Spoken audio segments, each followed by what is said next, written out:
And all our work is about the relationship between people and places. And it matters to us very much that we can speak to people directly. And if we can't speak to people directly, we can't find out the sort of complex nuances of how we live in different spaces and places, how we experience our daily life. And this is a problem, and I think it's a problem of many issues. It's a problem in terms of research methodology, but it's also very much a problem, I think, in terms of, it's a political problem about whether or not we can, oops, can you all see my slides now? Yeah, it's a problem really about whether we can hear people, whether we can actually take part in a dialogue with some of the people who are less frequently heard, who are less frequently allowed to sort of have a voice in shaping places and shaping everyday life. So this photo here is from a project we did in Birmingham, and this was probably taken just before the lockdown in the UK. And it's a street interview with a resident. We were talking to people about quality of life, about what makes them feel good in their places. And as we began to sort of move through the pandemic, this issue of voice and of accessibility and of being able to listen to people became more and more pressing as we began to see how unequal the implications of the pandemic were in terms of people's well-being, in terms of their access to work, in terms of poverty, in terms of food scarcity, in terms of all the issues we know about, and how the health impacts and the social impacts were affecting slightly different groups. So COVID threatened to disempower everyday voices, and we needed to find new ways to make them heard. This was very important to us.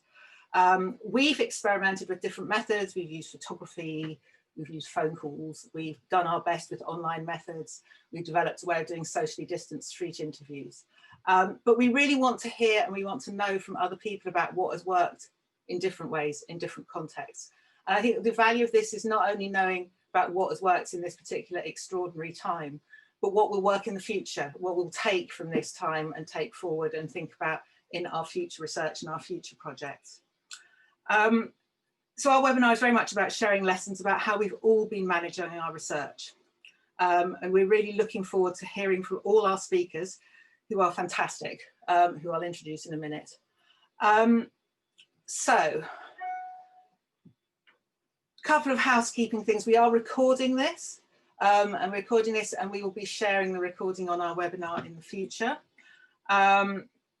We have a poll, which we would like you to fill out at some point. And this is really, we know that we've got a very international audience for this, and we'd really like to know where you're all from and what sector you're in. It would be really interesting, so do fill this out at some point. After our presentations, we'll have a Q&A session, and the Q&A session will be, so in order to submit a question, you need to, if you can see the Q&A box at the bottom of your screen, please try and use that. If you can't see the Q&A box because of the way your Zoom is set up, then do use the chat box. So what we'll do is we'll be looking at the questions as they come in and sort of responding to them as we come back. And when you, after the presentations, and when you do questions, could you say who it's aimed at? So who the question is for. If it's for all the panelists, that's fine, but please direct it. And also who you are and where you're from, just so we know a bit about where people are coming from, literally. So that's where we are with this. So I think we'll start now. Is there anything I've missed, colleagues? Is that fine? So our first speaker, we're kicking off with the speaker from the UK.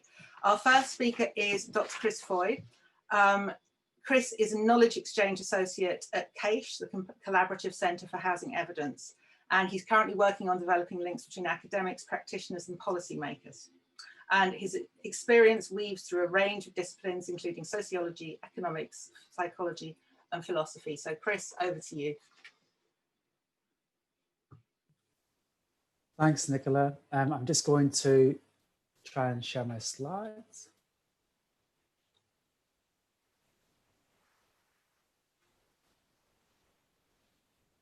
Great. Hopefully you can all see that. So thanks very much for the invitation. It's a pleasure to be here. Today I'm going to be talking about our our research project on the housing policy response to COVID-19. I'm going to briefly run through the project because I'm going to be speaking about one subcomponent of that project in particular. But I'm going to talk about the project, and then I'm going to raise two issues in particular, which this has brought up for us from a research perspective, or at least for me. I should say at the start that I suppose we might be quite different to other speakers in the room, and that this particular project, at least this strand of the project I'm working on, is actually interviewing policymakers, and is probably to a less extent place-based than a lot of the other people. But I think we've still got, hopefully there's still some lessons and themes in common, or that cause people to reflect on their own experiences. So yeah, as Nicola said in March, of course, that was when COVID first struck. It gradually became clear that it was going to be a critical juncture in how policy developed in a whole load of spheres, and housing is no less. It was no exception. So, in part in response to that, we, as a centre, and I should say this is a centre where we're a consortium of 14 different institutions, and we cut across policy practice and academia, and we're basically funded by the research councils, and also by the Joseph Rodney Foundation to produce evidence and to synthesize evidence that informs policy at a national, regional, local level. So very much in that spirit, when this pandemic hit, we thought, well, this is going to be a moment of potentially profound change. So we should really seek to understand what's happening, why it's happening, and who's driving it, and who's influencing really the change. So we therefore set up a major program of research, which cuts across, which has 6 essential themes, which you can see there in front of you: domestic abuse, housing and economy, homelessness, resilience, placemaking, and the one which I'm going to talk about today is the rented sector, in particular the private rented sector. And within that private rented sector theme, there are 2 strands. One of the strands is on activism, which is led by my colleague Adriana, who's actually on the call today. So maybe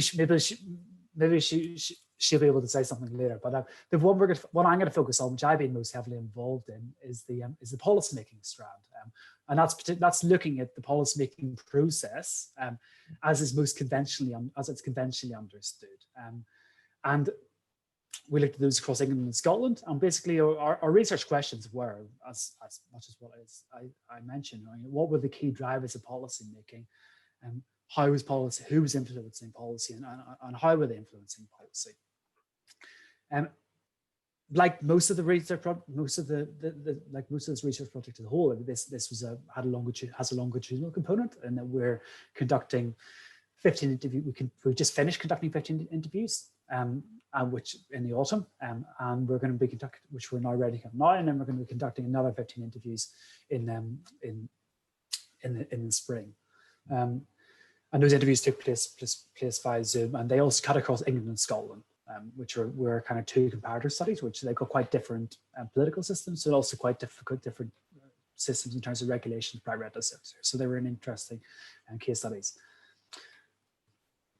Okay, what I want to talk about today, within that, given that sort of in that narrow scope, are basically what policy making in times of crises, and researching policy making in times of crises. And I suppose we have 2 perspectives on this. We first of all have our own perspective of researching the policy making process as researchers, but then we also, with this particular strand of the project, we also have another perspective, which is kind of a meta perspective, if you like, is researching the researchers. And that quite a lot of interviews we were conducting were of people who were, be it think tanks, be it campaigning charities, be it local government organizations, be it central government, who were actively involved in researching. So I think there's those 2 perspectives, which I'm probably going to fuse a bit, but it's worth bearing in mind. And what I want to talk about is policy making during times of crises. And I suppose the first thing we need to do is we need to define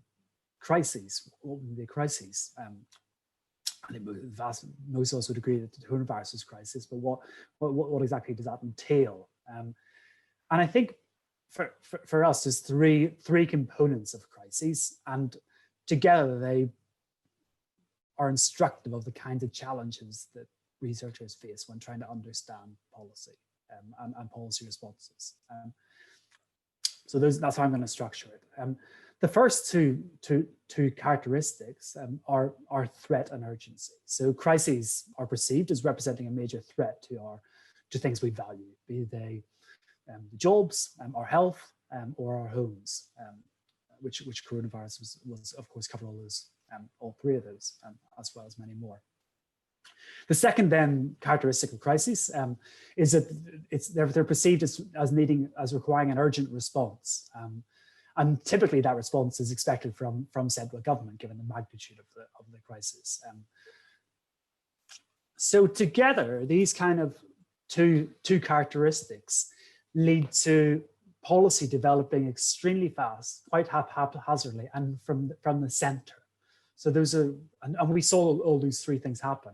And that poses a number of problems when you're actually trying to, from our perspective, when you're trying to interview people who are involved in that policy making process and publish on it. First of all, because policy is moving so quickly, there's a pressure to publish relatively fast, because if you don't publish fast, stuff becomes out of date extremely quickly because policy is changing in quite radical ways.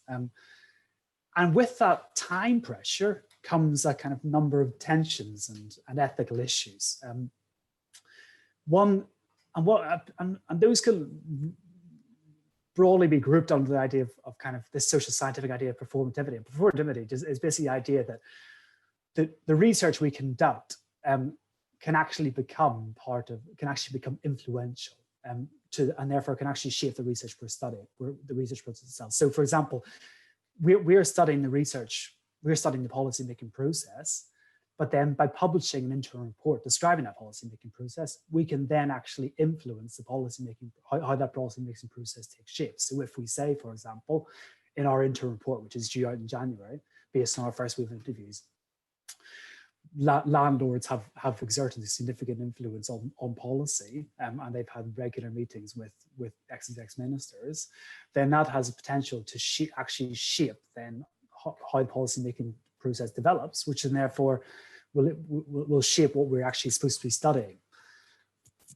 So the potential influence of the research has raised a number of ethical issues. First of all, it means that it's quite difficult to actually, people are quite reluctant to speak freely sometimes because they're conscious that what they're saying has the potential to be politically controversial, given there's so much political contingency in place.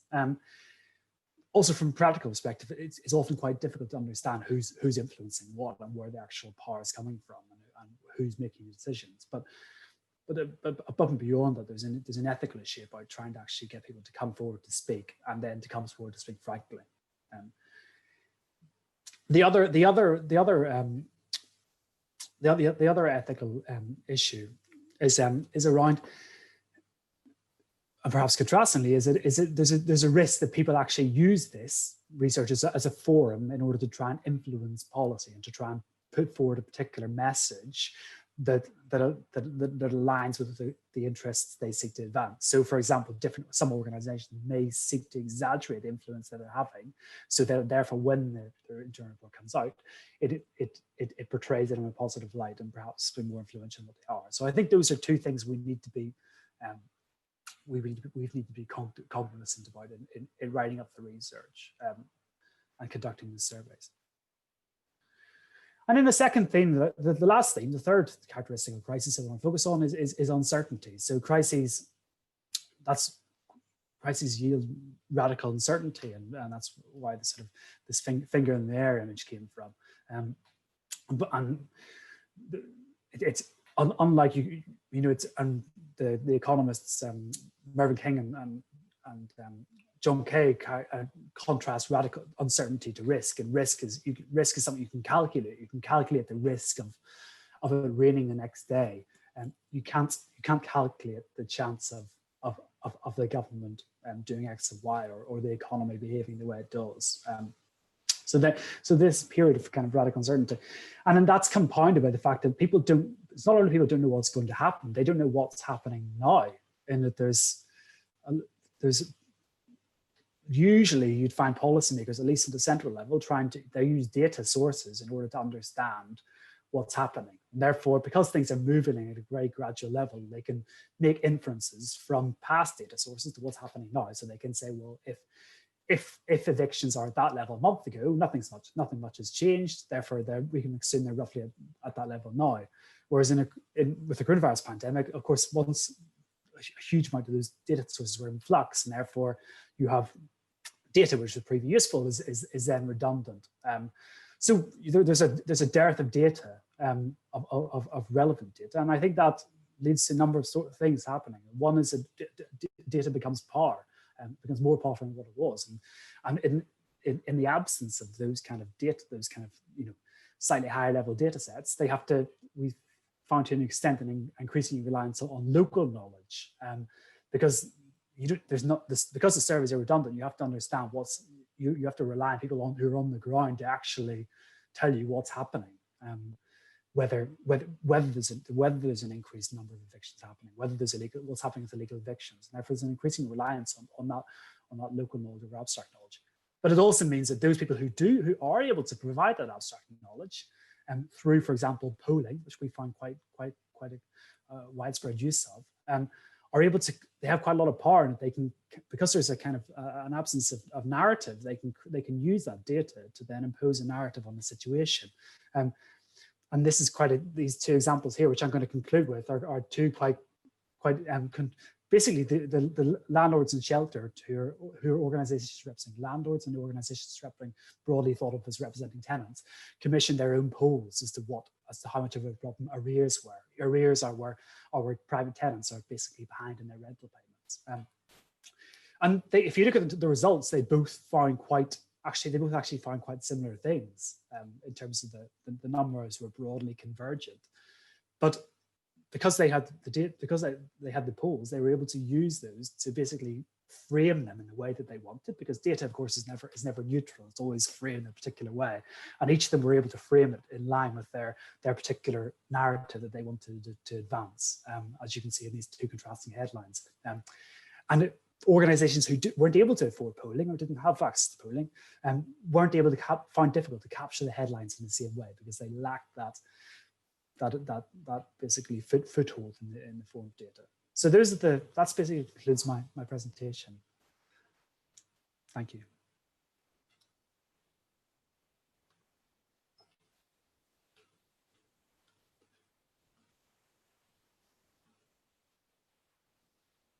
Right.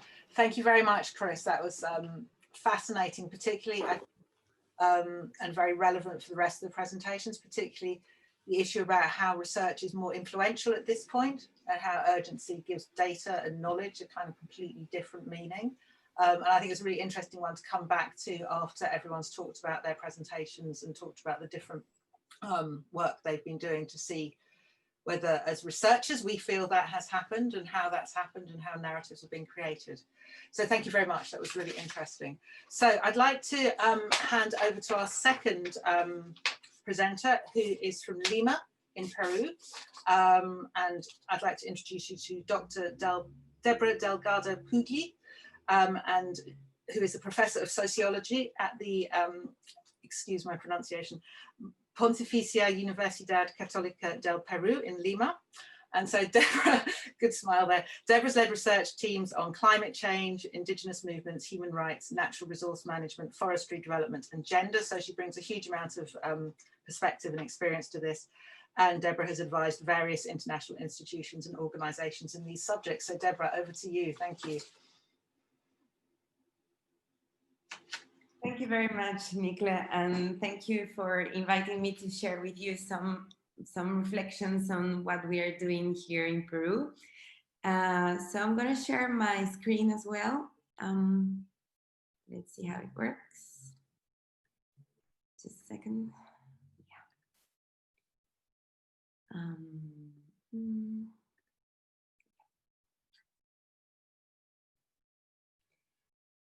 can you see my screen? Sorry, thank you. So, I will talk about an ongoing research that I am doing with a small team of researchers here in the Amazon basin of Peru, in the region of Ucayali, which is the second biggest region in Peru, and has that is in the Amazon basin. And so this is work that just that the field work started in October, but we were reflecting upon how to do it and the importance of doing it and the ethics of doing it for a bit of a longer time, actually, because the idea of doing this research was thought in March, actually. So I'm going to share with you how we adapted to the new situation. So this is really an opportunity for me to share some non-structured structured thoughts about something that has different aspirations and objectives at the same time.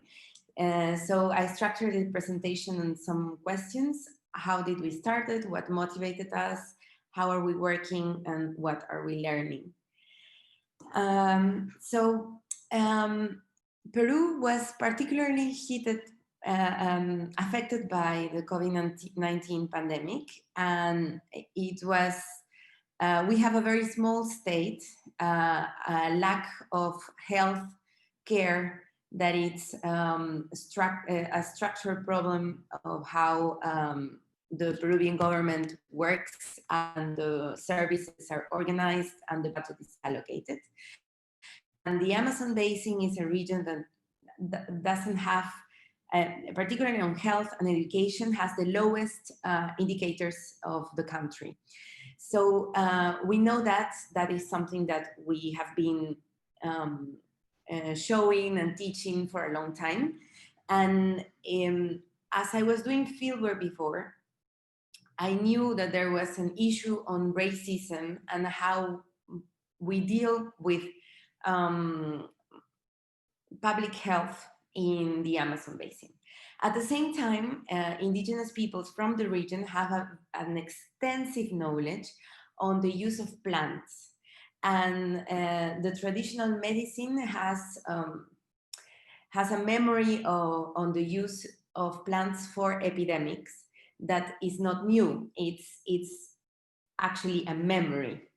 And I was very interested in this issue, but at the same time, the context was very urgent, was very complex, and there was a lot of suffering going on. So usually I do fieldwork as an individual. I expose myself to what is happening in the place. I stay as long as I can, and I talk with a lot of people, mainly informally, and of course, in structured interviews. So that used to be my approach. And what I really valued is building trust. So the people that I worked before in past fieldworks are my friends, are my network. And this happened to be kind of the reason I started working on this, because I saw it as an opportunity to collaborate with local people that were working on the problem as it deployed, as it unfolds. And I have to say that the Ucayali region reached 80% of its population as infected of the virus. So it was, almost everybody had it, no? 80% is like, you have to know many people that suffered from it and had a very, like, some people were impacted heavily, and they were not only old or with prevalent conditions.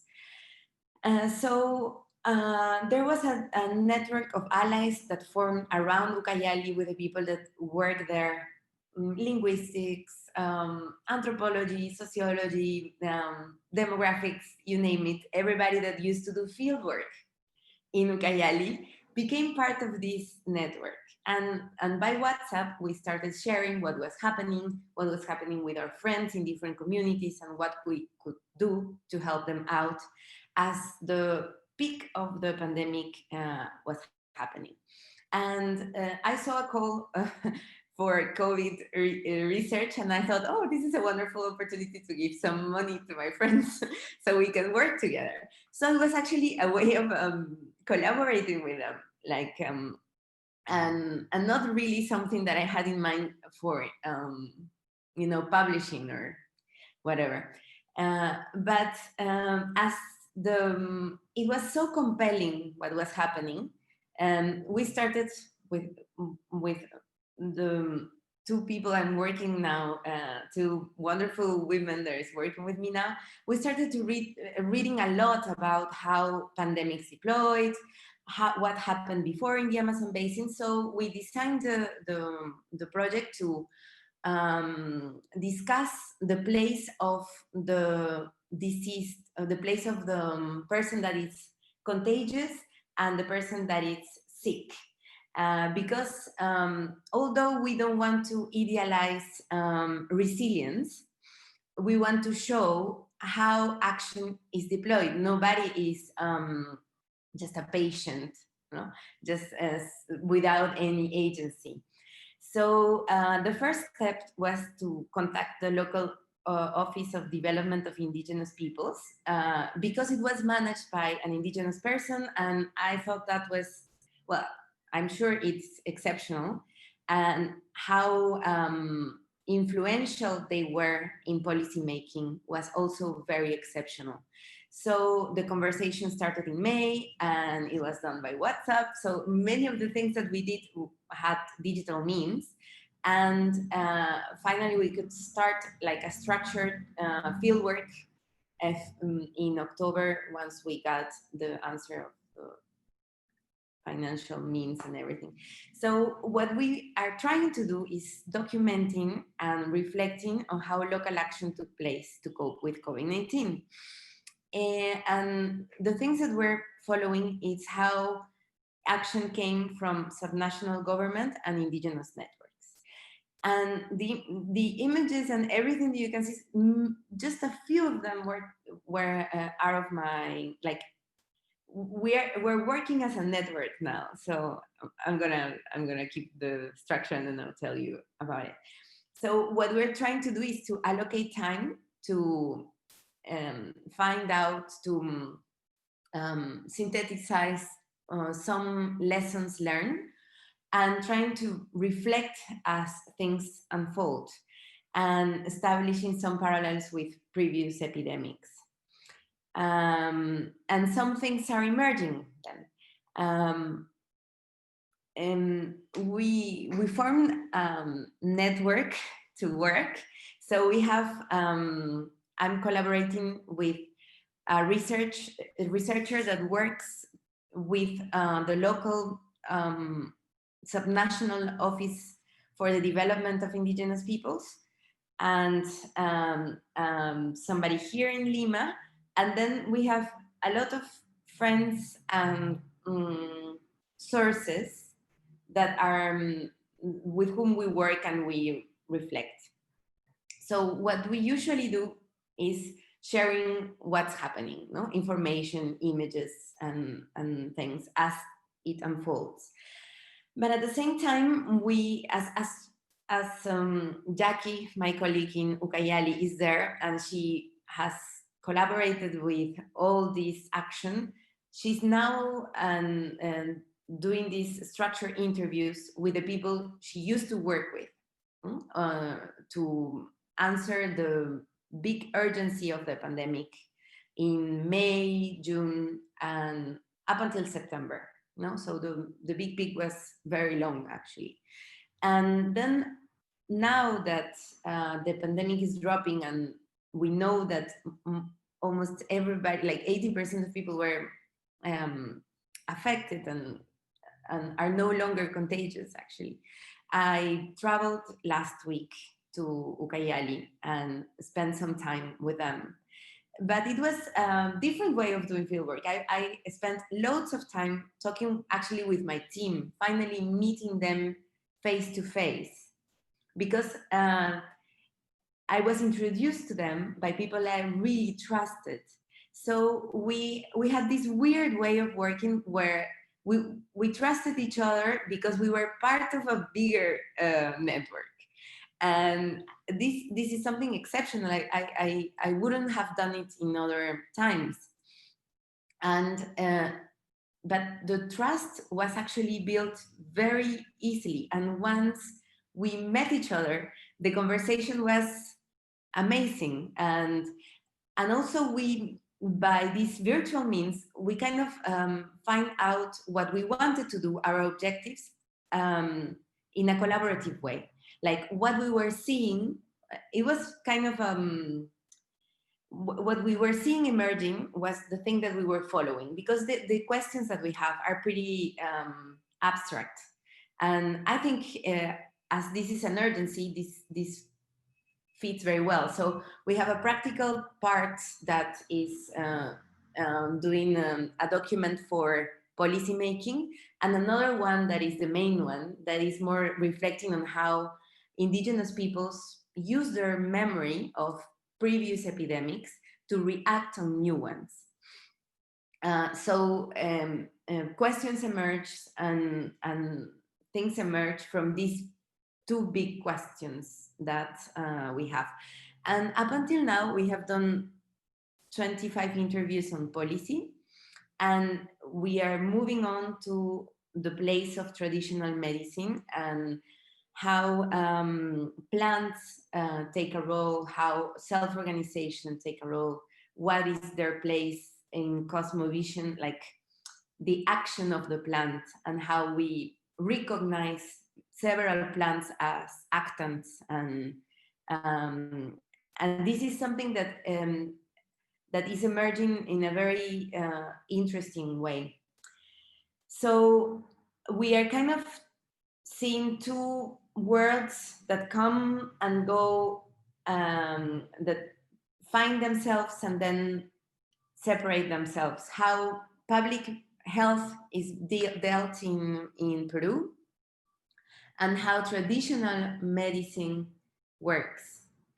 And this is striking, like how indigenous peoples take care of themselves by caring. No, they stopped this protocol. They don't do this for their self-care. Like they build a new, like a center for responding to the pandemic, and they do massage, as in China, like to help people breathe, but also to with other objectives that are more ambitious, by massage with plants and inhaling other plants. So they learn from experiences in several communities, and they share what several clans find out on how to use the plants and create new recipes. They share the recipes by WhatsApp, by YouTube.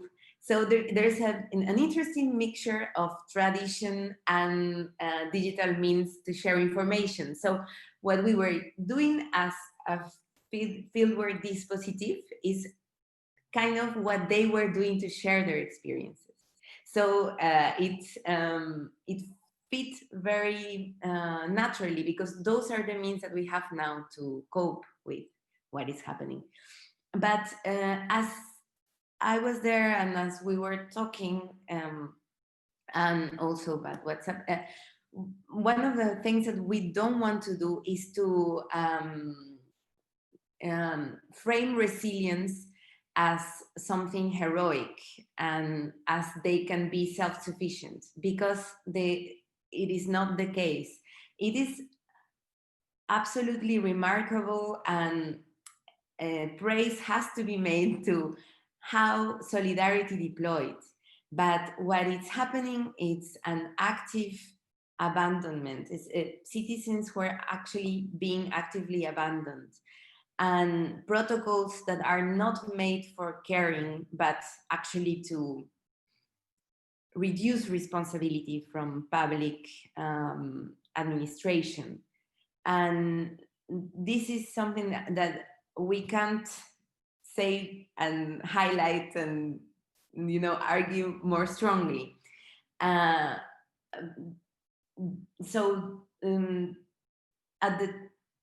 We want to show how they have means to answer to epidemics and memory to use, but this is because there's no other thing to do and no dialogue with the public health services usually. At the same time, we're finding that there's new lessons learned from this epidemic and some changes at the subnational level that are to be praised, that are constructive. So what has to do with methodology, the importance of deep listening was very, very, very clear, because when we talk about policy, emotions, how we deal with suffering, how we deal with care, how we deal with memory, how are we going to deal with the implications for our sensibility, all the health secuelas, I don't remember the name in English, but the consequences that will come will emerge, and they are actually there now. So deep listening became something very important because issues superpose. So it was actually better to let the discourse unfold. Then the importance of trust, and trust can be made by several means. It's not only about seeing each other face to face, but face to face, of course, has it's irreplaceable, but other means can also help us to build this.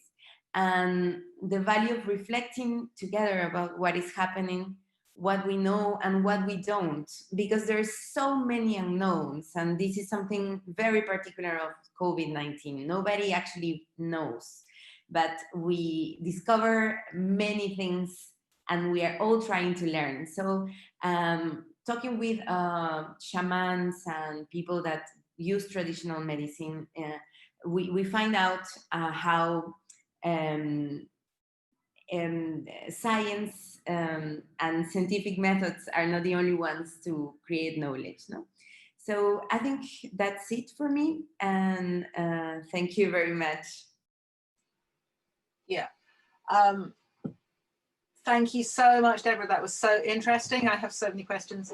And I thought it was really interesting, something you said quite early on about the fact that this, your way of working gave Indigenous peoples a kind of a role that they wouldn't have had in other times.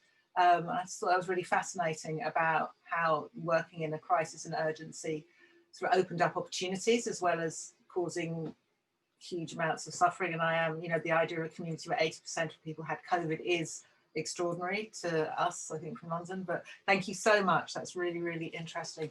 So our next speaker now is Lisa Marie Gikel. Lisa, are you there? Yep. Sorry, I'm here. My internet's a little bit patchy, but I'm still here. That's fine. And just to say, you forewarned us, just for everyone else, that if your internet goes down, you may switch to sound only and abandon. Yes. If that happens, that's just to be prepared, everyone. So Lisa Marie is part of the research team at Local Trust, and she's going to talk about the Local Trust research into community responses to COVID-19. And the Local Trust, for those who don't know about it, is its main aim is to work directly with residents to make lasting change in local communities. So Lisa, over to you. Lovely, thank you. Thanks for having me. I'll just share my screen now, hopefully it will work.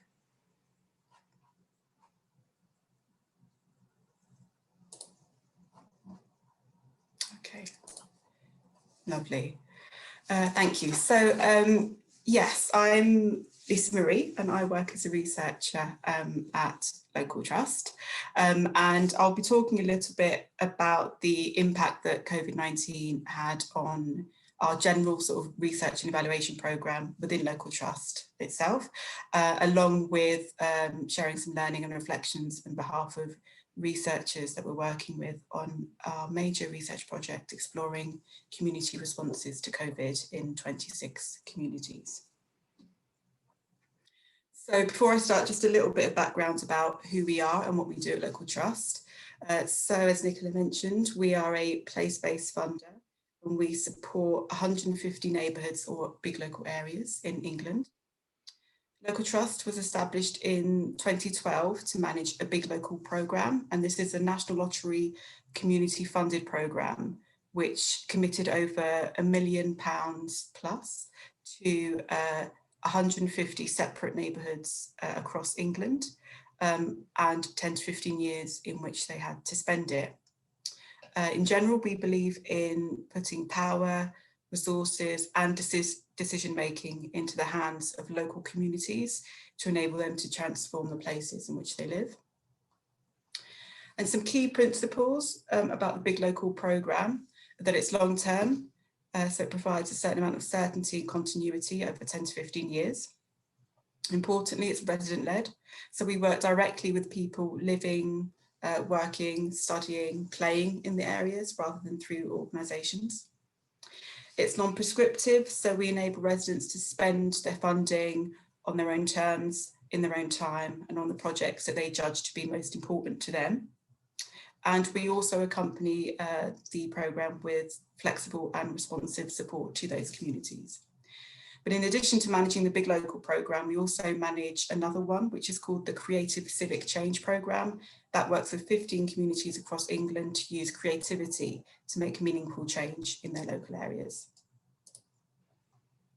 So what do we do in the research and learning team at Local Trust? Well, broadly, we support the organisation's vision by providing research that demonstrates the value of community power and control of resources. And our mission is to undertake research and evaluation on the organisation's management of the Big Local programme and the support that we offer as part of that.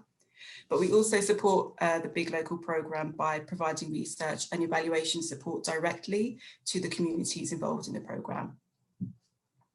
In relation to the research and evaluation support that we provide to those communities, we do this through measuring change support, which includes training sessions to help them develop their skills and confidence to measure the changes that they're making in their communities. And we're also interested in supporting, like how best to support community-led evaluation too. So we also work with a number of the communities on evaluation projects where they get to decide what they want to measure and how. We also undertake and commission research and evaluation on the management of the Big Local programme itself and the support that we offer as part of that. And we do this in lots of different ways. This can include surveying residents and community members involved in the programme to see how it's working for them. And we also evaluate the people and organisations that we commission to provide specific support to them to see how that's working and how that might need to be changed. In addition to all of this, we also conduct research on particular topics that are of interest to us, such as community leadership, community assets and power. And an increasingly important aspect of our work is helping to build our evidence base in relation to transferring power and decision-making to communities, which we then use as part of our influencing work to inform policy and practice. Now, as expected, the pandemic had quite an impact on what we were able to do and how we were able to do it. But I think in hindsight, the impact wasn't as substantial as perhaps it could have been. So first of all, we had to cancel some face-to-face field work and any existing sort of research and evaluation work that would have been taking place in the communities. And this included group workshops, face-to-face interviews and things like that. We also paused some projects. For example, the support that we offered to communities to help them to evaluate their projects and activities, that had to be paused temporarily as the activities and projects that they wanted us to help them to evaluate stopped during COVID. But we actually also adapted quite a lot of our projects so that we were able to continue. And I think this is probably how we managed to continue much of what we had set out to during the pandemic or during this year. So for example, we delivered evaluation training courses online instead of face-to-face. We also offered new training to our communities on remote and online research methods and tools to help them to carry on doing what they wanted to do, but within the new context in which they were now operating. We also moved a lot of our field work online or remotely, so face-to-face interviews and workshops moved over to Zoom, for example, or Teams or the telephone. And we did most of our online surveys online as opposed to on paper. Some of the timelines for our projects also changed and had to be pushed back, such as our survey of residents across the 150 neighbourhoods.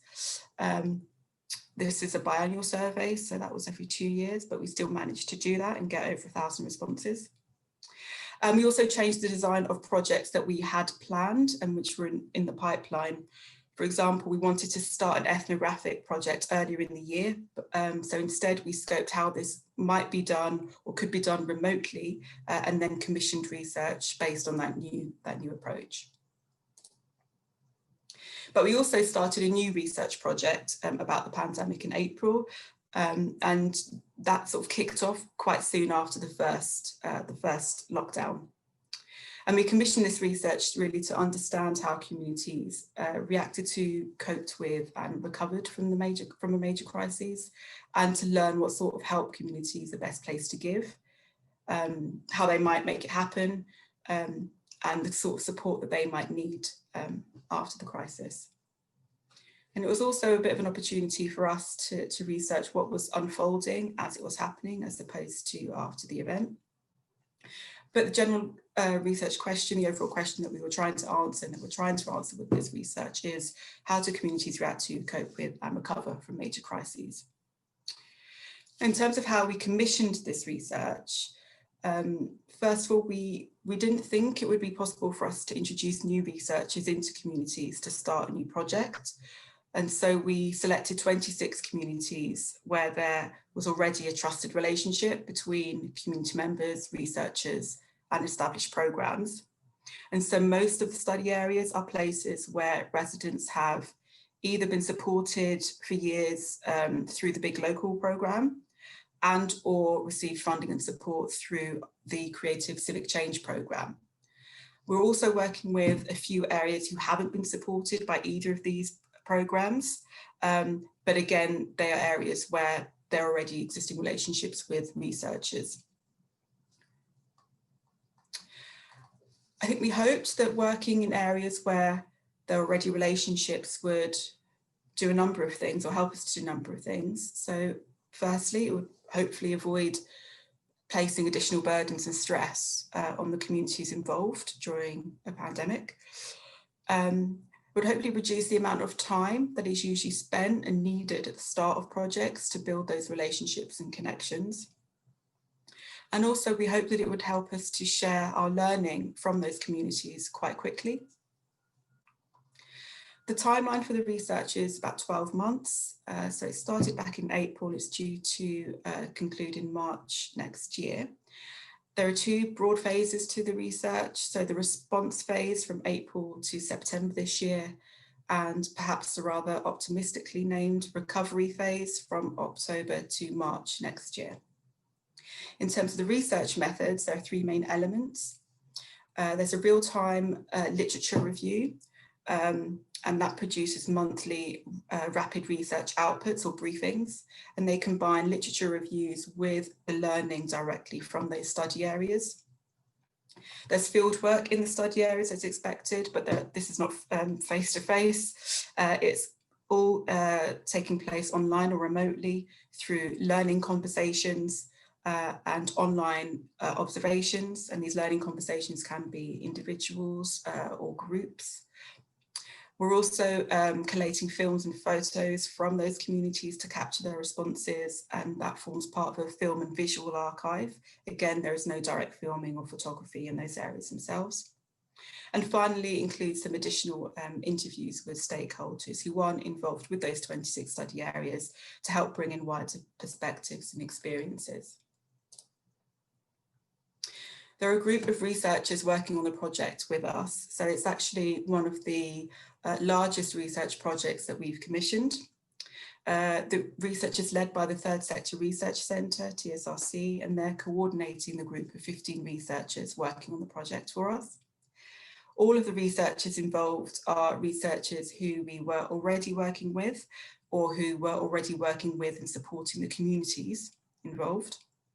And they're also researchers who we trusted, who are confident in the quality and integrity of their work and in their relationships with their communities.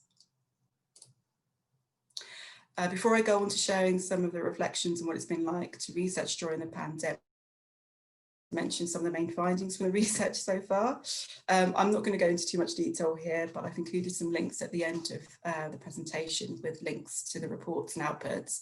But in general, some of the main findings from the first phase are that community responses to the immediate crisis have varied significantly, despite ostensibly facing the same crisis and at the same time. As the lockdown restrictions ease, most communities have moved on from their initial crisis response and to some extent are looking ahead.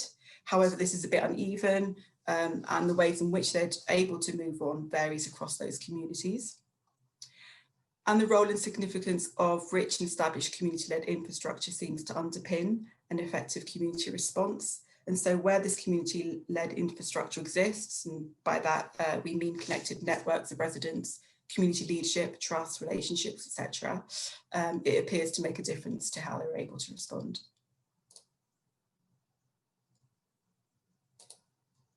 So some reflections now from the researchers as part of the project. I think it's probably, I probably need to flag that I'm not one of those. So I'm not one of the researchers working directly on the project.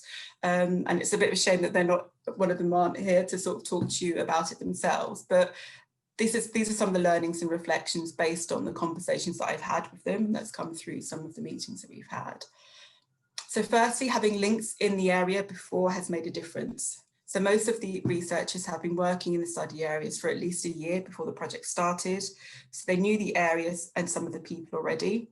And where these relationships were there, but weren't perhaps as strong, it took the researchers a little bit longer to get going at the start. The first interviews for the research actually took place about a week after the contract was in place. And it's unlikely that that would have been possible had they not already had those connections and relationships and trust in place beforehand.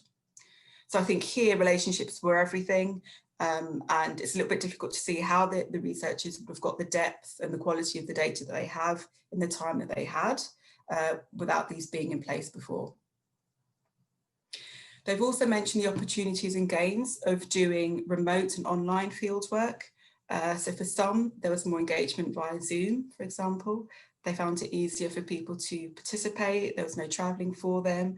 Participants felt that they could control the setting a little bit more than in face-to-face interviews. For example, it's easier to cut people off in Zoom or on a telephone. You can turn your camera off and you can just say to people that you have to go a bit easier than if they're in front of you. But there are also some challenges and losses as well with doing the remote field work. It can rely on people having the right technology and or access to the internet and able to contribute, or in them being able to access this from elsewhere or through others. When you're not physically in the area, you can miss things that you would normally pick up if you were in a face-to-face situation. So for example, things about the community in the local area itself, what it looks like, how it feels, where things are, etc. Because you're not able to be there in person and to observe it for yourself, you can perhaps end up relying a little bit more on the perceptions of those who are. And also when you're not physically in a space, you can sometimes miss those informal interactions, connections with other people and observations that you get if you were actually there yourself. And also I think one of the key things is trying to read body language and cues on video interviews, for example, or over the phone is harder. And this is particularly so when you're wanting to kind of see how people are reacting or feeling on responding to your questions. From a perspective as a researcher in the organisation, there are also a few reflections that I wanted to share. I think overall the experience has encouraged us as researchers within the organisation to embrace new and different methods. I think this is something that was probably happening before the pandemic, but this has probably made it more immediate. So that can include embracing new methods, online creative methods, online ethnography, for example. And for us, it's also demonstrated the value of faster research outputs as well. Perhaps not every month, like in this case, but we can see that how this can be helpful depending on the project, and particularly in contexts where things change quite rapidly. And this is all learning that we hope to include in the development of our new research strategy and the projects that we're hoping to conduct in the future. And we're currently in the process of developing it, but what we've been learning so far will help us in that work. And finally, the experience has also sort of, for us, highlighted the advantages that we have as an organisation and as a research team within that organisation, in that we have been working in a number of areas for years now. And in many ways, it's because of these relationships and the trust that had been established with people in those communities that had made this possible. But not only do we have communities that we have relationships with as part of the programs that we manage, but we also have a group of researchers who are used to working with those communities. And without those, without them, I don't think this piece would have been possible either. And there are some links here to some further information about those projects, which I can share afterwards, but I think I'm probably over time now. Okay, thank you very much, Lisa Marie. That was really interesting and resonated with a lot of our experience in social life. And I think, again, there's this notion of what knowledge means and about the need to produce fast results and the need to sort of spread what you're doing quite quickly, and that sense of a greater opportunity to influence, which I think is really interesting. And again, coming back to the sort of question of trust and trust, how you trust researchers, how researchers trust communities, how communities trust researchers. So those things I think just really resonate and they're really important. Can I just remind everyone, questions please. If you wish to do that, the Q&A facility is there, and please, we've got some coming through, but it'd be great to get more, and please say like who the question is for, and who you are and where you're from. That would be fantastic. Thank you. So moving on to our next presenter. So our next presenter is from Taiwan, and can I introduce you to Anjet Chen? Oh, hello. Oh, hi. Hello. Okay, so hi.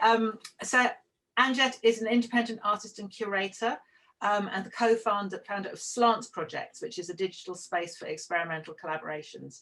And Anjet was part of the curation team for the Suzhou Panorama, which was the Suzhou International Suzhou Design Week in China, and brings all that experience to her presentation now. So Anjet, over to you.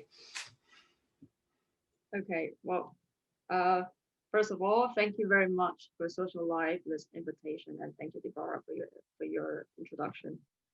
Well, it's a great honor to be here sharing my art practice, which is very different from social research to a bunch of social research experts. So I guess I will just start sharing my screen.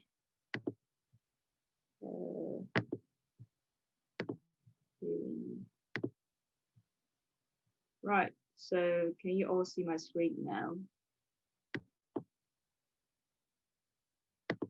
Yeah? Okay,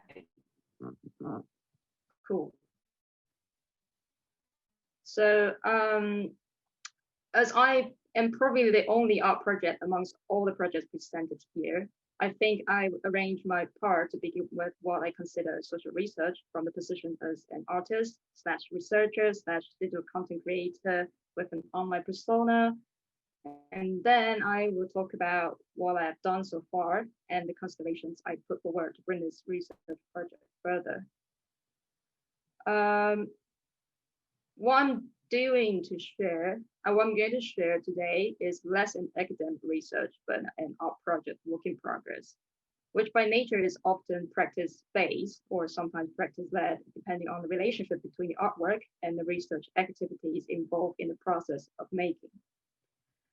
As I said earlier, I should state clearly that I am not a social researcher by training. The closest background I have that I came from is architecture.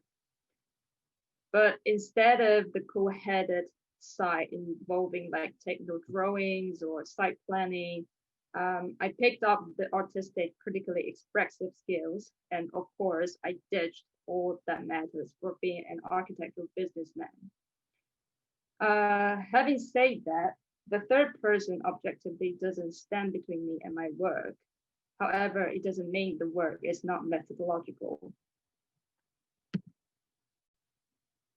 Today's topic is about conducting social research in the time of pandemic. Yet the disclaimer I just gave previously also suggests that I take a specific stance against the word social in terms of social research. The stance is grounded by my life, love, and recently work experiences as a queer in Taiwan that makes the widely accepted norm of the word social and oppressive. The same social also bear witness to the mass killing conducted under the conservative administration in countries like the UK, US, Brazil, etc.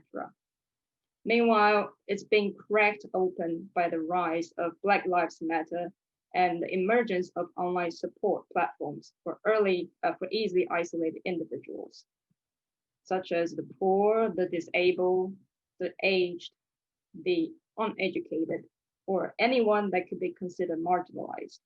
Myself included is taking care of an online platform called Slum Projects for QT BIPOC people in the arts and design with a queer partner. I'm not an optimistic person by nature, so I will not promote the hope of COVID making the world anew. However, the many acts of living up a new normal by researching for a new social is manifested in activities I just mentioned.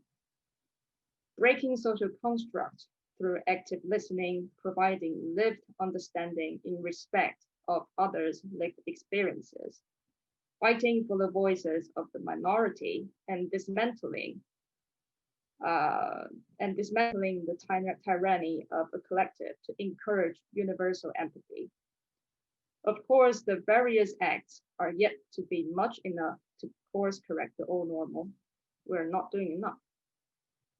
So, as to me, the subject at stake for social research is how to substantiate, maintain, and facilitate the internalization of those activities, or alike, they are sprouting out of the pandemic. I ask how a lot in my artwork. What is how important? It's not simply for practicality of doing. Following my practice in the past 2 years, I have realized asking how is to fully comprehend the act of doing and the politics at work between the doer and the being done, it reveals. How does one become? How does a policy fail? How does the neighborhood decline towards a certain condition? What constitutes to how should be trackable activities and causes describable with verbs. That could be toxic routines, lack of care, interest-driven territorial conflicts, etc. Information as such has effects, providing materials and clues to creating plausible answers. It's worth noting that answers are created, not given, because giving answers is an act of conquest. In Ursula Le Guin's famous essay, World Making, the act of making comes from the old world. To find a world, maybe you have to have lost one. In this pandemic, we are utterly lost. It's in this best condition to start making a new world, to find the seeds that will grow into something that is yet to be named. Queer Kidney and Digital Myth is an attempt to respond to this calling for myth making. It's a social research strategy implemented in the name of an art project. But why kidneys? Why not lungs, since I smoke too much? Well, like all my personal works, this project didn't happen without an unexpected event. Queer Kidney emerged from a diagnosis from a Chinese medicine practitioner. It says my kidneys are on the verge of failing. This confusing information was accompanied by a prescribed 30-minute therapy walk every day between 5 to 7 p.m. Following the prescribed therapy walk, I am gradually turning this uninvited knowledge of my body into a shareable space through the genuine care and curiosity from my Instagram followers. So I'm going to share with all of you my Instagram page. Practice led, isn't it? So let me see how I'm going to do this to share my Instagram page. All right. So since I started my therapy walk, although I don't share Instagram story every day or every time when I have therapy walk, but I still share some. So I create a set of highlights under the Instagram where you can actually archive your stories and then show them to your audience without any limited time. So this is where I share my walk, and I type down some information about the places I walk to, about what piques my interest. And this is Junmei Park, which is the place I walk the most frequent during my therapy walk. And I noticed there are a lot of interesting information in this park that people just often overlook, such as this private storage, which is actually an urban ruin. And this storage also is a rubbish field where people just dump their rubbish. Yeah. And then I started to ask my follower what they want to know more about this area. And then I get responses from them, which encourage me to understand this place more.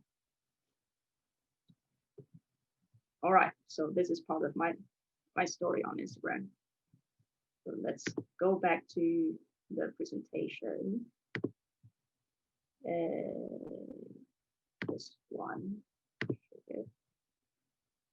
Okay. So we have seen the pandemic creating a boom in the usage of online platforms, right? Like artists, content creators, institutions are all using it to host talk, live events, and pre-plan contents. Although digital environment has an underdeveloped ethic. As a small account, I was aware that my friends and followers in Europe will see the stories I post, and my intention was just to share my life with them.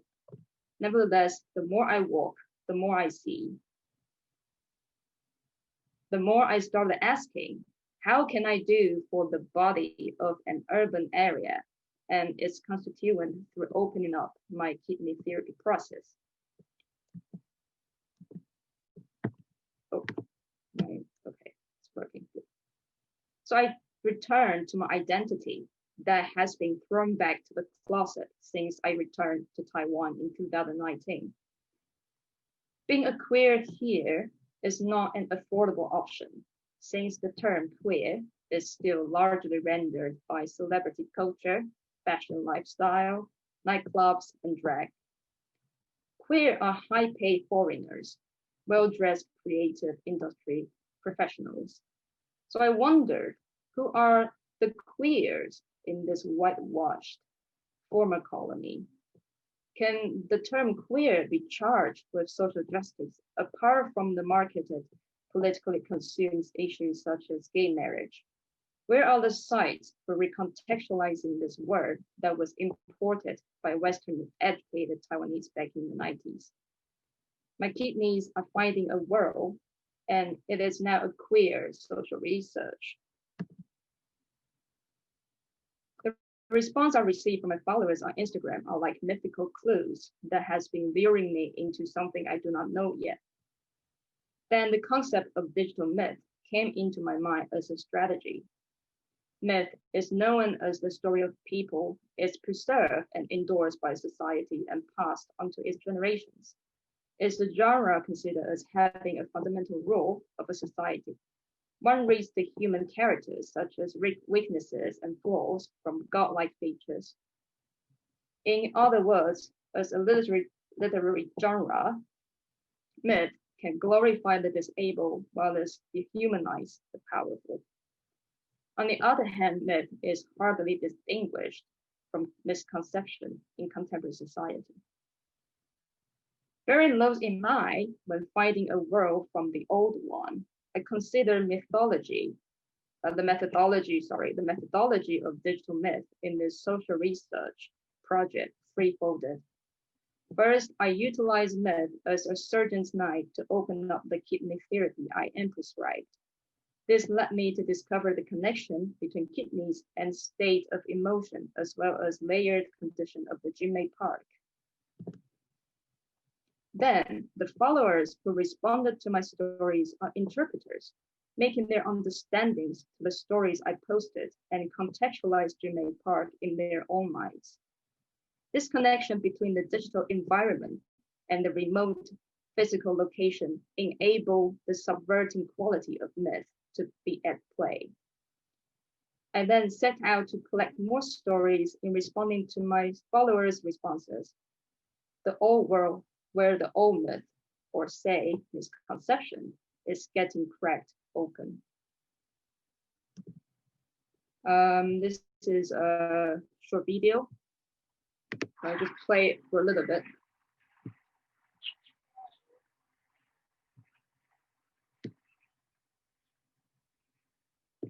So this is the video footage collected following one of my followers' response.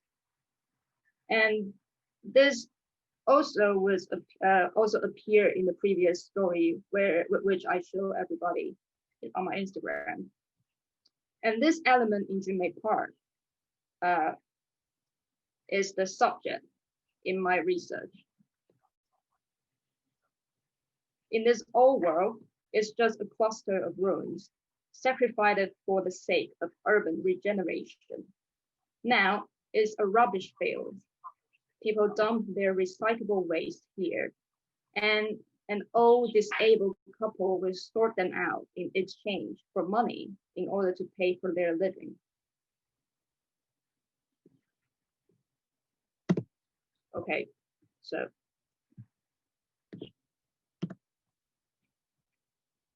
I always find it difficult to identify myself as a researcher because after all, the pronoun I, which is often interchangeable with you in literary criticism, is the main subject of every project I make.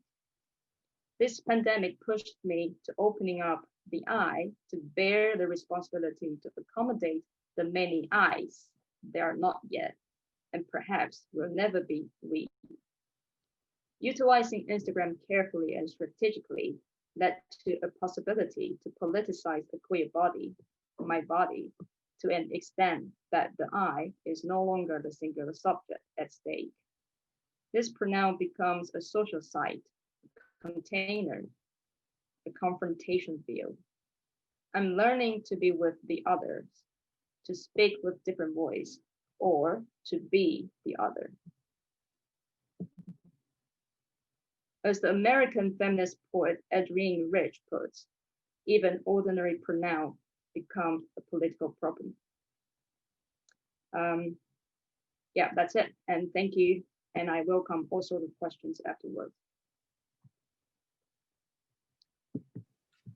Yeah, thank you very much, Anjet, for that. Thank you so much. I think it was really valuable to challenge the social researchers in amongst all of us. And thank you for doing that. And thank you for your quite beautiful discussion about your search for universal empathy. And you made me think about digital myths. I think we will all be thinking about digital myths after this time. It's been a very important time for us. So thank you very much for that.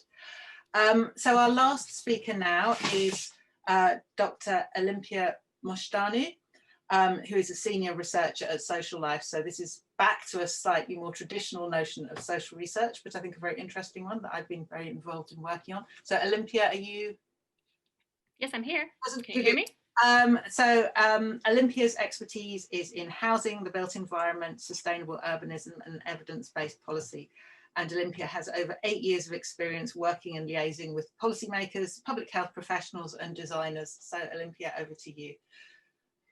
Great. Can you confirm that you can see my slides? Yep, that's great. Great. Okay. Thank you so much, Nicola. And thank you so much for all the speakers. I think there are such different points of view, and I really hope we can have a really interesting conversation afterwards, trying to weave everything together. So yeah, I will just start the presentation so we can have enough time for the Q&A. The talk I'm going to give is exactly about place-based social research and how we adapted it to the context of the pandemic. I'll quickly go over the challenges that we faced, some of our responses and the possibilities we found. And then I will focus my time on a case study that we had to, of a research piece that we had to deal with in the very middle of the pandemic here in the UK. And then I'll wrap up with some more general thoughts about, again, challenges and how our responses to these challenges can inform a more general approach, not only to our work, but perhaps to other organizations and researchers who deal with place-based research. So yeah, quickly, just let me tell you what we found as the major challenges. I would say the first thing that hit us was the research design, and especially we asked ourselves whether pre-pandemic research questions were still relevant when we were back in March 2020 here in London. We also we asked whether place-based ethnographic research was still possible.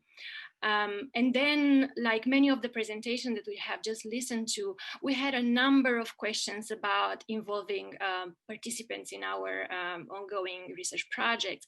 So we had to think very carefully about participant exclusion, self-exclusion, about how you can build rapport when you can't conduct face-to-face research any longer. We also had to reflect a lot on how you build trust if you want to conduct online research or telephone interviews.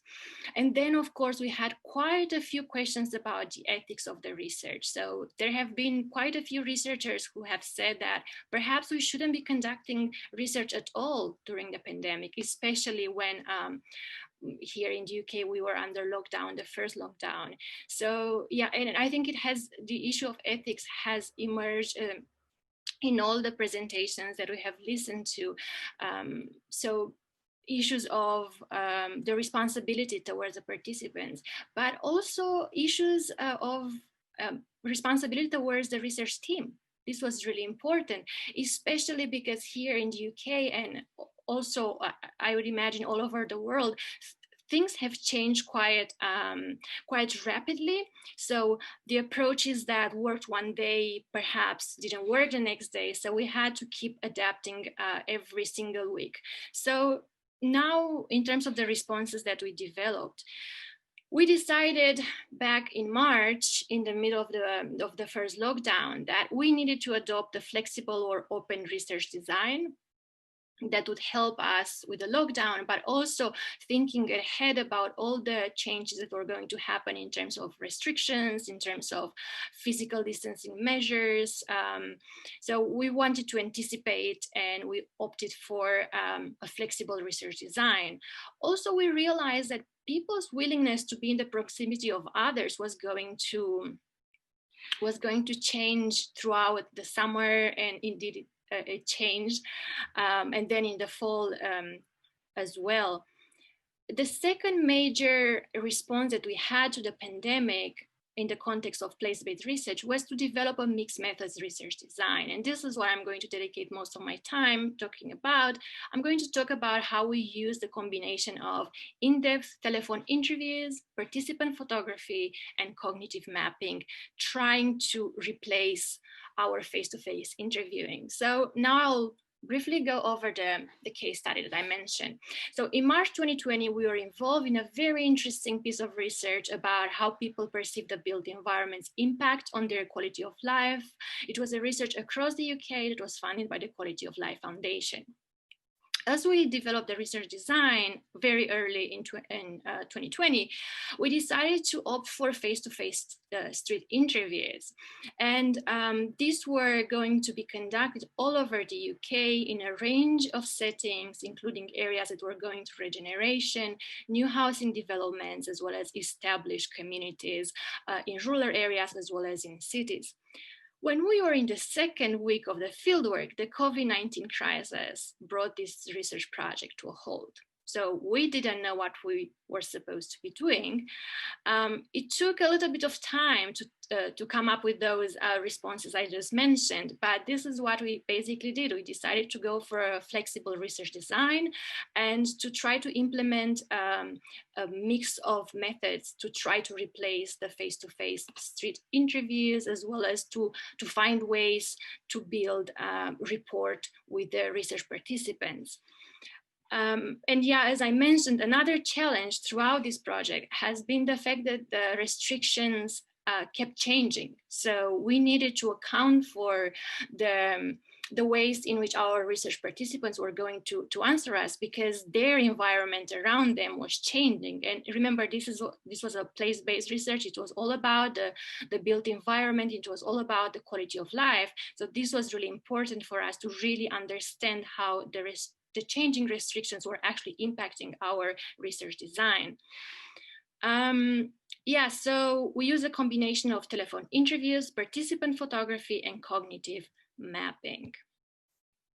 In terms of the research design, we also added 2 additional research questions, because we really wanted to incorporate in our design the impact of the pandemic. So we also asked, what role does the local area play in improving or diminishing residents' quality of life during this difficult period of time? And we also wanted to see how the lockdown changed the residents' perception of their local area. Was there anything that changed the way they related to their local area and also to their home? So to do that, what did we do? Well, we asked participants to send us 2 photos of spaces in their home where they were spending a lot of time during the time of the lockdown, and 2 photos of spaces in their local area that they were still using during the first lockdown. We left this pretty open. We gave a few examples just so people know that it can be basically anything that they were still using, from markets to bus stops to parks to some shops that were open. And the last thing we asked them to send us was a photo of a hand-drawn map of places, amenities, or facilities in their local area that were relevant to their life during the lockdown. So this was our brief to them, and we conducted 53 in-depth telephone interviews with participants from a really wide range of geographies, as well as socioeconomic backgrounds and age categories across the UK. We received about 200 photographs, and you're just about to see quite a few of them. And we also received 35 cognitive maps. You're also going to see a few of them. But before, let me just say very few words about cognitive mapping.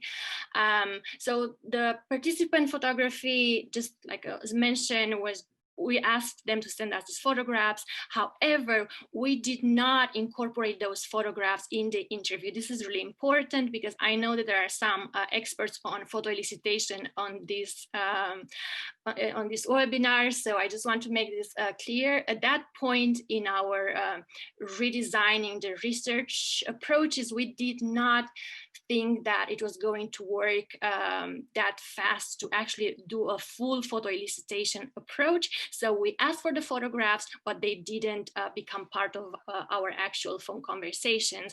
And same with the cognitive maps, they were not actually included in our questions for the respondents in our telephone interviews. Going back to the cognitive mapping. So usually it's just a sketch that captures places, landmarks, or routes between different locations. But the most important thing is that they don't just describe the physicality of a place, but they usually capture how people use, think and feel about an area. It's basically a snapshot of an individual's knowledge of an area. And as you're going to see in just a few seconds, it can be a very complex drawing. Sometimes it can be at scale, but many times it's just a simple sketch. And why did we use this mixed method research design? Because we really wanted to focus on places, as I said, homes and local areas, on everyday routines, pre as well as during the lockdown. We wanted to capture experiences of local change. We wanted to understand the best and worst aspects of living in the local area during the lockdown. And we also wanted to see if we can capture challenges and opportunities grounded in place, as we would have been able to capture had we done those face-to-face interviews, as well as some walking ethnography. So we wanted to see if these adapted research methodologies was going to get us at these different things. Yeah, and just not to keep you too much waiting, this combination of methods indeed was successful at capturing a rich understanding of the materiality of experience, as well as an understanding of affects, of sensory worlds grounded in place, as well as memories, especially in terms of routines that the respondents had from periods before the lockdown. And we also were able to get a rich understanding of nested scales of lived experience, connecting the space of the home to the space of the building, the street, and the neighborhood. So now I'm just going to show you some of the maps and some of the photographs that we actually received. So as you can see here, as I said, this is a simple sketch. It captures some of the facilities and places that were still open during the lockdown. You can see the importance of green spaces. Again, here is basically green spaces and the home that, again, spaces that people still had access to. This is a really beautiful map, I'd say, in a rural area of the UK. You can see here the sheep, the village, and of course the hills and the clouds. So it's like, it's a very, I would say, simple sketch, but I think it captures, it starts capturing these routines that people had, and especially, as you're going to see in just a few seconds, the importance of walking for our respondents. But also some of these photographs, especially the photographs of the home environments, they capture the new routines like baking. I don't know if you still remember, but baking became a very important thing during the first lockdown, not only in the UK, but across the world from what I remember. So also, as I mentioned earlier, walking alone, walking with a family, taking the bike for a ride, this became very important daily routines for our respondents. So now slowly I'll come to a close. So integrating all these different bits of research, what did this give us? Well, the cognitive maps showed how limited the local worlds became during lockdown. We learned that daily routines stabilized the notion of home. It helped people create a space of domesticity and intimacy. The in-depth phone interviews, the photos, and cognitive maps together illustrate that local facilities not only connected residents to one another, but they also allowed the people to feel part of their neighborhood and to learn more about it. I'll just read you quickly two of these beautiful things that the respondents told us, because I think they very neatly go along with the photographs and maps that you just saw. Someone told us cooking was my me time. However, now I have less time to enjoy cooking as the kids want to get involved with it. Someone else said, it's beautiful here, really appreciate where I live. We've got to see it properly. Really enjoyed getting out and exploring it every day, finding new spots and places. I've been here 25 years and I'm still finding new places to explore. It's a really good place. You have the same faces that you get to know, but then you also get a tourist in the summer, which makes it interesting. Again, like this is combining basically new and old memories connected to this place. now I just want to show you a few photographs of the home environment. So this is one of them. This is another one with different uses of these spaces, and you can see people really trying to make the best use of all these different spaces. So again, very briefly together, these photographs of home environments and the in-depth telephone interviews gave us a very rich insight into the social as well as the emotional dimension of changes in the home during lockdown. The visual and oral accounts reflected on the pressure of working from home, while others focused on the need to adjust to being together with others in the same place day after day after day. And again, I would like to read just very briefly these two small accounts from respondents. One said, we've added a table in the parents' bedroom where my son has been doing his schoolwork. My wife set up her home office in the basement or the guest room. My daughter has been using an area in the living room next to the kitchen. So there was someone on every level of the house. Someone else said, it's been definitely difficult. Pre-COVID-19 work done while kids were at school, but now it's all shared space. Okay, I'm going to finish here and I'm just going to move into what we have learned so far in the interest of time. So this is my last slide. So we have taken all these bits of lessons and we synthesize them here, not just for ourselves, but also in the interest of establishing a dialogue with other researchers, and hopefully we can maintain these conversations in future events, because we'll have to keep on responding to the, I would say, that this changing situation that hasn't yet come to a close. So just quickly, the 6 lessons I wanted to share. The first one would be in-depth telephone interviews, cognitive maps, and participant photography are really useful techniques to capture layered accounts of lived experience in place. So I hope I showed a little bit of these layered accounts in my presentation. The second lesson, together, these 3 different methods reveal daily routines and relationships to place, making possible a rich understanding of the different aspects of the physical and social infrastructure on which people rely and value in their local areas. Also, cognitive mapping and participant photography can provide insight into experiences of place that people themselves do not usually think about. For instance, we learn a lot about how people move through their surroundings, as well as how people sometimes instinctively avoid certain spaces because they might not feel entitled to occupy them.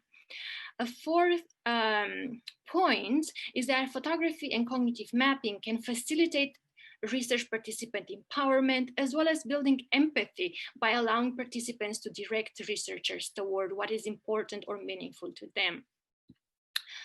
In times of pandemic, a flexible and open research design is needed not only because of the lockdowns and physical distancing measures, but also because our meaning of place shifts constantly. And the last lesson that we drew from all these changes to our research design is that the flexible mixed method research design is a timely as well as an ethically responsible alternative to face-to-face interviewing in place-based research. Well, this was me. Thank you so much, and looking forward to the conversation. Nicola, you're muted. No, I'm not now. Right, thank you very much, everyone. Okay, so we've got Olympia. Thanks, that was great. I'm going to move straight into questions because we have 25 minutes. So we have 8 questions so far. I'm going to go through these and try and group them for individual panelists. And then I know a couple of people want to ask questions verbally, so that's fine. So when you're answering, people, can you try and be concise? I know it's difficult, I know you've got so much, but you know, it's like we have a lot of questions here. There's a lot of interest in what you've said. We've had such rich presentations, it's great. So first of all, a question from Carolina New for Deborah. Could you tell us a bit more about the creation of networks and the use of individuals in networks, and how that actually worked in practice? And then the second question for you, Deborah, is about how your research has worked as a way of directing funding to people and communities you work with, and how that's worked in practice. And that is from Jonathan Hoskins. Those questions are slightly longer in the Q&A, but I think that's the nub of what people are getting to. So Deborah, could you kick off, please? Thank you very much, Nicola. So I'll start with the second question, how to direct funding to communities. Well, what we have here, it's a context where people react quickly to respond to the context, to the challenges it had. So there was a network of volunteers working very hard to structure a response to COVID from the subnational government. And it was a team of people that had a lot of experience working with Indigenous peoples and Indigenous peoples themselves. So what I did is, and I have a very good friend that is a lawyer of Indigenous people's causes, and she knows very well the place. She's got a home there. So I asked her what would be the better way.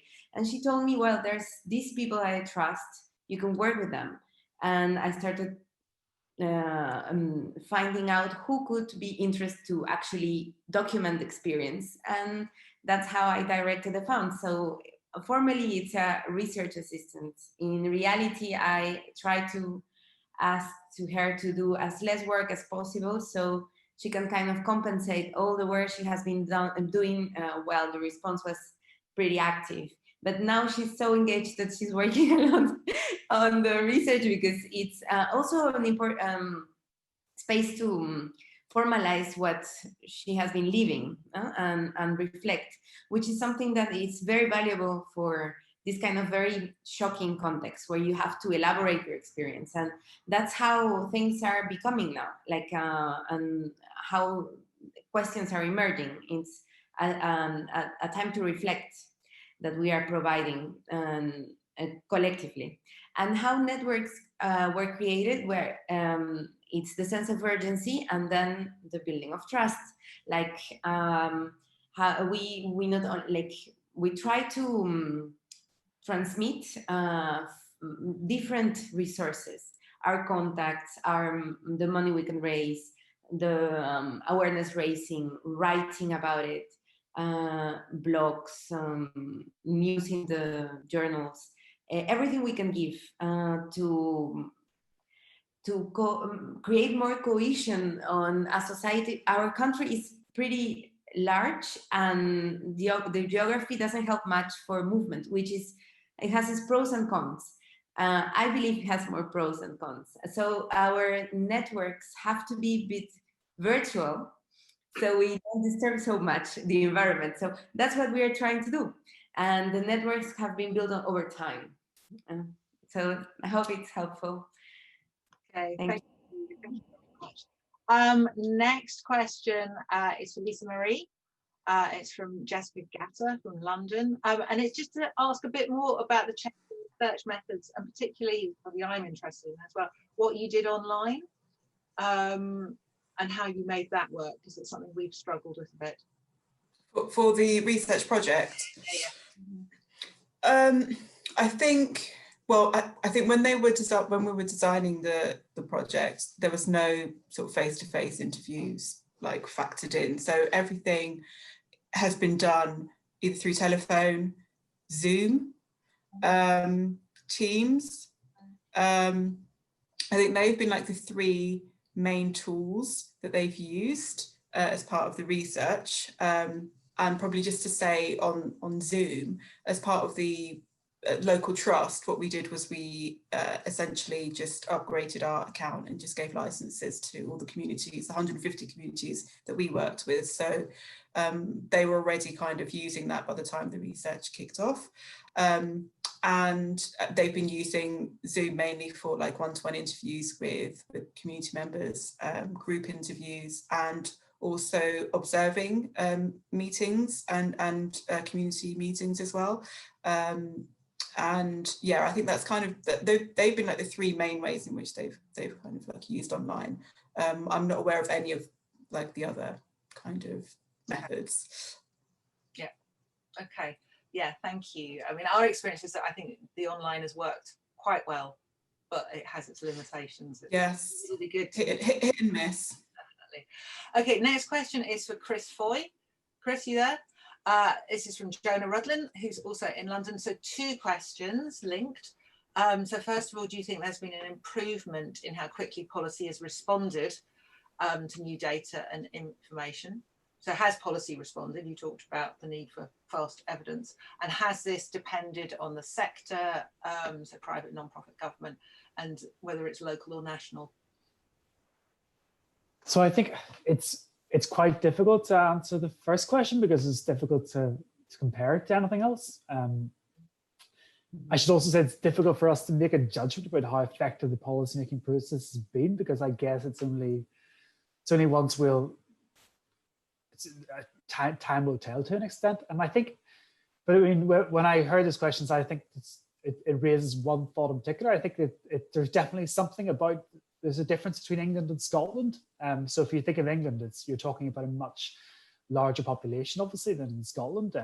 So housing has evolved matter. So you have a housing minister and a local government minister in Scotland, and whereas in England, of course, the decision-making infrastructure is a lot more complex. And in Scotland, there seemed to be perhaps less reliance on polls and there seemed to be more confidence in local knowledge and less kind of battling over those narratives than there was in England. And I think there's a couple of explanations you could advance for that.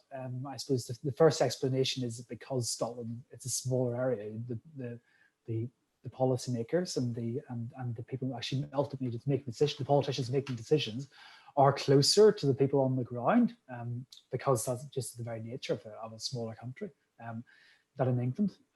The second explanation would be that it's more the policymaking ecosystem in Scotland, at least in relation to the rental sector, is more consensual than it is in England, which is much more adversarial, tenants versus landlords, and therefore there's less of a need and less of an incentive in Scotland than in England to actually use data to frame data in adversarial ways and to actually try and command the headlines. So the policies made in a more discreet, behind the doors fashion, as opposed to using the media airwaves. So I'd say those two are perhaps explanations of why that difference emerged. But I would hesitate before actually making a kind of normative value-based judgment of who's done what better, because I just don't know, to be honest. Yeah, thank you, Chris. As you say, it's very much kind of work in progress. All this is like what will happen over the next year is really interesting. We might be in a better phase to think about these things then, by which time it will be too late to change things. Okay, so for Anjet, a question from Claudia Contu, who is a curator based in London. So she's asking about how do you make the transition from the I to the you/they in the research reflect on the different experiences that each subject at stake might have? And she raises the question of whether the single point of view potentially could give a one-sided perspective, and how do you deal with that whilst doing your sort of social research? Well, I think I will answer the question 1 first. I didn't show my last slides because I listed out some consideration that would actually address Claudia's question here, because I think social research, whether it's an expert social research or an artistic social research, also always centers on the issue, which is trust. And a lot of researchers today also mentioned about the building of trust or the network of trust. And because I just started this kidney therapy 2 months ago, and I've been thinking and try to digest what I want to create, what kind of relationship I want to create with these people or subject at stake. So in my last slides, I list down 3 considerations, which is I'm thinking to have therapy walk guided by local people, which is very similar to what Olympia mentioned, the kind of cognitive mapping almost, right? So I am trying to walk into their cognitive mapping by following them. And also to conduct interview, to talk about their experiences living in this neighborhood or being marginalized for such a long time. So I think it's, of course, it's impossible to become them or become another I, but I can, through those research or through those activities, I can somehow experience what I have experienced. But of course, it's never going to be the same. And then, which comes to the second question, that is about the potential of creating a one-sided perspective.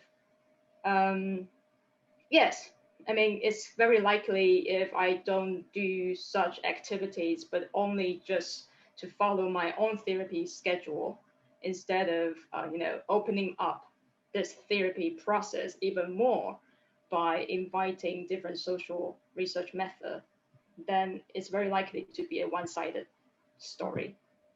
Yeah, so I should have shown my last slides, I think. Yeah. I think your walk with local people will be really, really interesting and really intriguing. Yeah, really, exactly. And then the final two online questions, both for Olympia. So for Olympia, so two questions. The first one is about research using digital placemaking methods with children, and particularly about a participatory design of play spaces in view of the pandemic.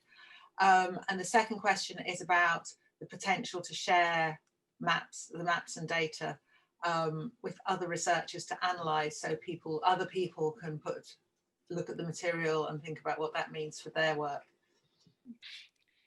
Yeah, thank you so much for the questions. I'll start with the second question. I think it's a very interesting question, but I think it raises some issues about participant consent and research ethics, because the photographs and the maps that we received were given to us for a specific purpose. So I'm not really sure we could share it with other researchers. I do think it's very interesting, and maybe we can think about this in the future, especially now that I have seen that a lot more researchers are trying to use secondary qualitative data. So I think that would be a great resource, creating an archive almost of all these maps and of all these photographs. And we all hope for COVID-19 to actually come to an end soon, but what if it's going to reappear in 2 years?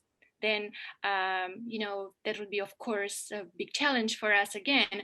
But at the same time, if we are able to have this archive of photos and maps, we would be able to do some comparative project, and that would be a research opportunity. So framing the bad as a good opportunity.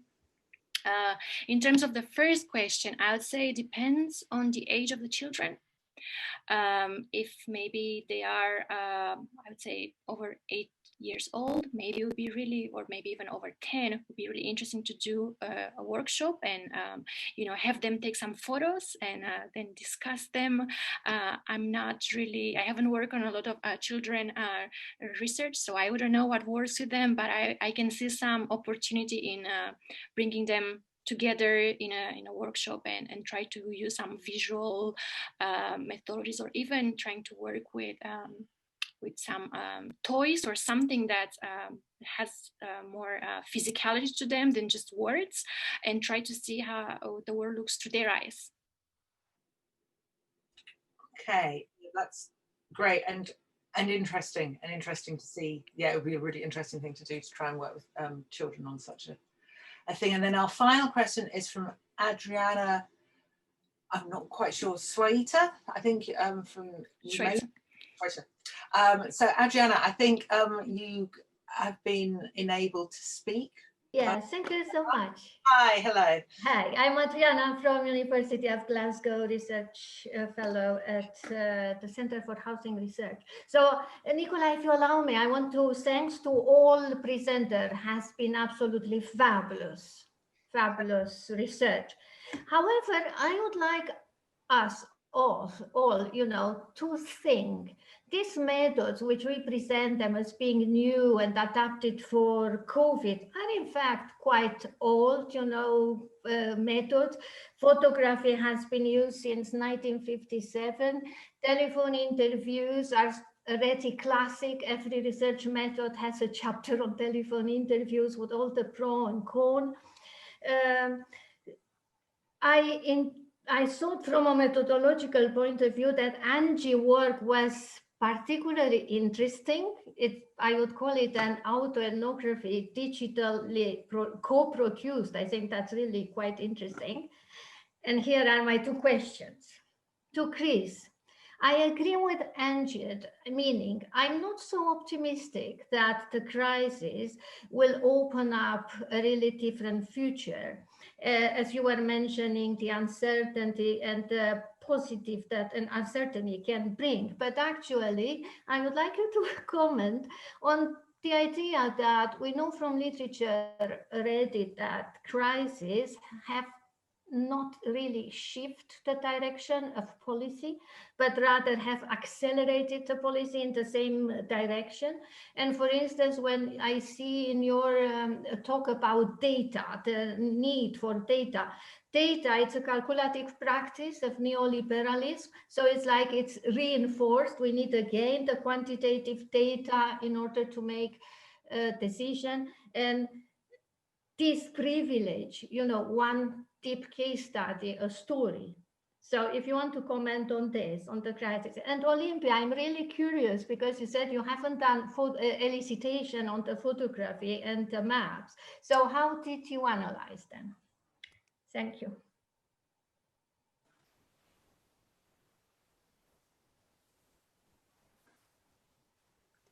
Sorry, Nicola, I didn't hear you. Sorry, yeah, Chris, do you want to respond? Yeah, so I should say Adriana was the research I mentioned, so I can stick with frankness to Adriana. I didn't be polite. So I think Adriana, in terms of the first question, I didn't mean to imply that that those three features of crises meant that should give us optimism. I think for sure crises demands state intervention, but that state intervention doesn't necessarily need to be progressive. I mean, you think of the intervention in socializing the losses of the banks in the global financial crisis was a massive state intervention, but it's not. But it wasn't by any means progressive. So nor does it necessarily will it last. I mean, the state once it reaches out may well withdraw as well in those areas where it's needed most, at least to pride communities. So I think that's I wouldn't be that optimistic either, to be honest. In terms of the second question about data, I don't think data is a particular to neoliberalism. I think if you look at Keynesianism, which came before neoliberalism, it was perhaps even more relied even more on data and trying to understand the society in which it was intervening. So I think that's I wouldn't agree with you now, but we can pick that up. We can pick that up later. That's Thanks, Chris. Yeah, and Olympia. Yeah, thank you so much, Adriana. I do have to say, first I have to say that we are from the same town in Romania, which is really important. And thank you so much for your question. And also thank you so much for your articles on photo elicitation. They actually have, really inspired us as Social Life. And in terms of your question, so we debated how we wanted to use the photographs and the maps. And we decided that for that particular phase in our work was just better to look at the photographs and the maps alongside the answers that the respondents gave us. So we did a thematic analysis on all those interviews, and then we looked in parallel at the photos and the maps that they submitted and tried to understand how those maps and photos support or contradicted the themes that were coming out of our qualitative thematic analysis. So that's already, but now we are actually just starting another project in which we are using photo elicitation, because I do agree with you that photo elicitation is actually better at empowering the participants, and also is, I would say, better at challenging the positionality of the researcher. So yes, looking forward to the next conversation about this. Thank you. So we have 3 minutes left. So I have a question for all the panelists that I'd just like you all to reflect on. And it just struck me listening to all of you how we've been through a very intensely personal time where things have been challenging, weird, odd, difficult, you know, quite unprecedented. And we're doing work. And we're doing work about a world that we very much live in as individuals. And so it's sort of like, how do you think your experiences of working on COVID over the last, since February, have shaped what you'll do next? It's like, how has all of this filtered through into your future work? And you know, what are you personally taking from this experience with the work you've been talking about? So who would like to start on that? Okay, Chris, thank you. I can start. It's quite simple. For our interviews, I think Zoom was really good. I don't think. I mean, I can see if you're where there's issues of trust and where there's issues of really kind of sensitive material. I can see how it wouldn't be, but or where you're dealing with large collectives. But I think for our particular strand of the research project, I think it was really useful. So I think I'd struggle to justify a trip for a long trip to conduct a face-to-face interview, with, you know, at least in a context like this again, I think. Yeah. And what about the experience of urgency of crisis? That experience, well, I think time will tell. I mean, there's two, because if there's two competing kind of logics, isn't there? I mean, you can kind of wait till the crisis has been over and then write a really kind of reflective, kind of rich overview of what happened, or you can try and produce something in the midst of it. And we're trying to do something more towards the latter end, but that's perhaps wildly ambitious. But I don't know, we'll see. Okay, thank you. Who next? Deborah? We've been reflecting a lot on how it impacted our practices, because also teaching has changed, and research and teaching, both of them have changed and changed our positionality. And I think the impact for me has to do a lot with positionality, and by doing research now, we like, without being so conscious, our reflection is going more to a decolonial approach on many things of how we produce knowledge. And as you mentioned when we started, Nicola, the impact of COVID is different from a class perspective. So interclass relationships, and I mean it also for personal, you know, your friendships and the way you expose yourself to the world. I think this has become, at least for me, very important, because the source of my let's say interclass contact has to do with indigenous peoples. But if I go out of in my city, I would see somehow the same things, but with a different person and history. So what we all share is this confinement that has to do with class, that we have to break. I mean, it has been exacerbated by COVID, but it was present before. And finally, the importance of rethinking collective and individual behavior, because all the things we do individually, like our personal responsibility, has changed a lot. I mean, small behavior, like for example, going to the fieldwork was something that I reflected a lot before leaving, and it doesn't have to do with me, it has to do with the things I'm not conscious I could bring, and the example I'm giving, and all the non-conscious factors that you have to make conscious. And this is an extra work that I believe can mark our work on the future, because Yeah. this is a new normal. Yeah. Thank you. Thank you. Thank you. So Lisa Marie, do you have anything you'd like to say quickly? Sorry, we are running out of time. Apologies, I shouldn't have asked such a big question so close. Yeah, quite a big question. Yeah, I just very broadly and generally, I think it's like, for me personally as a researcher, and also as quite a new researcher, I think I'd like to sort of like class myself, but I think it's just made me be even more open and flexible in terms of like thinking about how research can be done, and particularly reflecting on, I guess, some of the previous projects that I've been involved in, and tending to focus on more like traditional research methods and done in a certain way. And I think what we've seen this year has just kind of like put everything onto the table. And so just being a little bit more like experimental and flexible in how we go about our future research. Okay, thank you. Yeah. What's your response?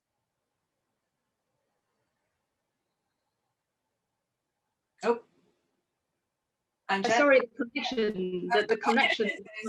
Sorry, the connection is not really stable. So I think because I have been closely observing how social media has been, overly utilized during the pandemic, and I think I would really like to spend some effort and time to dive into if social media can be such a powerful tool to be so influential among almost the entire world in terms of raising awareness.